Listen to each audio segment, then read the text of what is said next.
É. Começando a chover, mas acho que é só uma nuvenzinha. E aí, filho, cadê a seta? Ô, tigre. Cadê a seta? Oxi.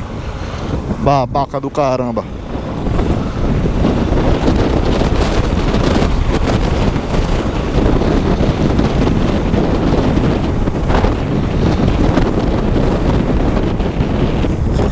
Ainda se acha certo um retardado daquele.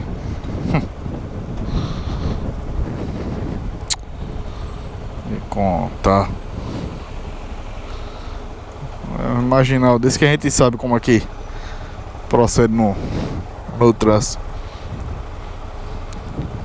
Buzinei, reclamei com ele, ele freia na minha frente, jurando que eu ia bater atrás dele. Ó, otário. Pensando que isso aqui que aqui eu sou qualquer motociclista. Opa aí. Falando no celular, ainda vai atravessar. Ainda bem que ela olha pro lado de cá, né? Eu já vi muito que não.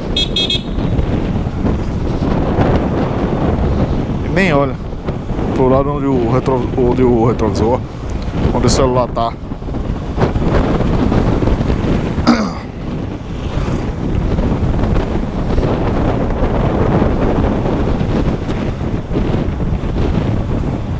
É isso aí, galera. Abraço pra vocês.